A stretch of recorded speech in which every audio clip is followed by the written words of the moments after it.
The trial balance of his business at the end of the first year is given below. Mister মারুফের ব্যবসায়ের তথ্যগুলো নিচে দেওয়া হয়েছে। এখানে একটা ছক দিয়েছে, ক্যাশ দিয়েছে, রিসিপ্ট দিয়েছে, ইকুইপমেন্ট দিয়েছে, notes payable, Maruf capital, graphics revenue, consulting revenue, insurance revenue, salaries expenses, supplies expenses দিয়েছে। এবার আমাদের এখানে কাজগুলো দিয়েছে, বলতেছে কি 1 ডিসেম্বর 31 টাকা 1200 অফ সাপ্লাইস অন হ্যান্ড। দেখো অন হ্যান্ডের বাংলা হচ্ছে হাতে আছে, অন হ্যান্ডের বাংলা কি হাতে আছে। তাহলে এখানে একটা সাপ্লাইস দেওয়া আছে কিনা দেখো, এই যে এখানে কোনো সাপ্লাইস দেওয়া নাই, কিন্তু সাপ্লাইস এক্সপেন্স দেওয়া আছে। দেখো কী দেওয়া আছে, সাপ্লাইস এক্সপেন্স, তার মানে এখানে সাপ্লাইস দেওয়া নেই। এখানে বলতেছে তাহলে এই যে ওর খরচ হয়েছে 7500, এই খরচের আগে ও টোটাল ছিল যে এখন হাতে রেখে দিয়েছে হচ্ছে 1200। তার মানে হাতে রেখে দিয়েছে মানে এগুলো কিনে আনছে, এখনও ব্যবহার করা হয়নি, আর ব্যবহার করা হয়েছে 5700। তাহলে দুটোটা পরে গিয়ে যোগ হবে, কেমন?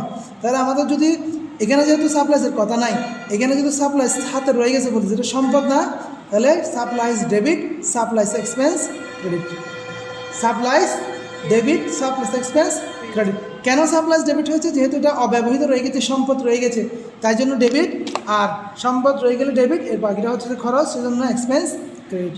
1200 টাকা, বুঝেছো? এটা বুঝো নাই? এখানে রেওয়া মিলের মধ্যে কোনো সাপ্লাইস দেওয়া নাই, মানে সম্পদ আগে থেকে ছিল সেটা দেওয়া নেই, কিন্তু রেওয়া মিলে দিছে যে সাপ্লাইসের খরচ হয়েছে 5700। তাহলে খরচ যদি 5700 হয়, আবার নিচে বলতেছে 1200 অব্যবহৃত রয়ে গেছে, তাহলে খরচ হয়েছে 5700 আর এখনও ব্যবহার করেনি 1200, তাহলে টোটাল কত হইল? 6900 হয়েছে না? তাহলে এই 6900 টাকাটা এখানে দেওয়ার কথা, কিন্তু এখানে দেয়নি ওরা, বুঝছো? ওরা চালাই করে এটা দেয়নি, ওরা দিচ্ছে শুধু খরচ হয়েছে 5700 আর হাতে আছে 1200, তার মানে ওর সাপ্লাইস ছিল 6900, বুঝছো? এই 6900 থেকে খরচটা দিয়েছে আর এটা দেয়নি, বুঝছো? তার মানে আমাদের হাতে আছে।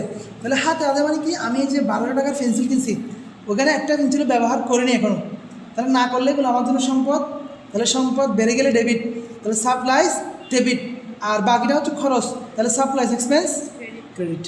বুঝতে পেরেছি? দ্বিতীয় নম্বর বলছে the notes payable was issue on October 1 at is a 12% 1 year note. অর্থাৎ ইন্টারেস্ট পেবল পরিশোধ করা হবে, ইস্যু করা হয়েছে কিসের মাধ্যমে? 1 বছর মেয়াদে একটা নোট পেবলের মাধ্যমে। তাহলে আমরা জানি যে নোট পেবলের মাধ্যমে ইন্টারেস্ট পরিশোধ করা হলে ইন্টারেস্ট এক্সপেন্স ডেবিট হয়, ইন্টারেস্ট পেবল ক্রেডিট হয়, ঠিক আছে?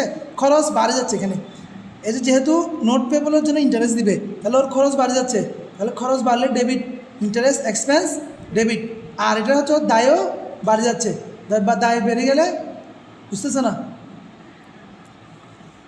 The notes payable was issued, একটা নোট পেবল ইস্যু করা হয়েছিল। নোট মানে কি?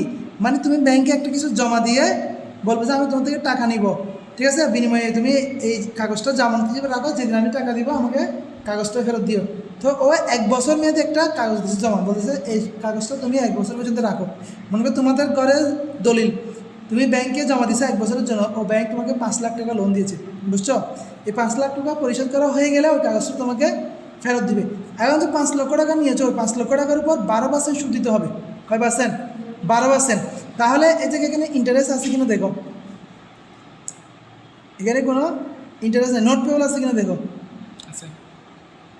এই যে নোট পেবল আছে, তার মানে এই নোট পেবলের 25,000 টাকার উপর 12% টাকা আমাদেরকে ধরতে হবে। তাহলে তুমি যখন ব্যাংক থেকে টাকা নিচ্ছ, ব্যাংকে তোমাকে সুদ দিতে হবে না? সুদ দিতে হবে না, তোমার জন্য দায় বেড়ে যাচ্ছে না? তাহলে দায় বেড়ে গেলে আমাদের কি হয়? ডেবিট হয়, তাই না? তাহলে দায় কোনটা? খরচটা। তাহলে কিসের খরচ? ইন্টারেস্টের খরচ, তাহলে ইন্টারেস্ট এক্সপেন্স ডেবিট। আবার ব্যাংকের কাছে তুমি দায়বদ্ধ হয়ে গেছো না, তাহলে ব্যাংকের জন্য নোট পেবল বা ইন্টারেস্ট পেবল ক্রেডিট।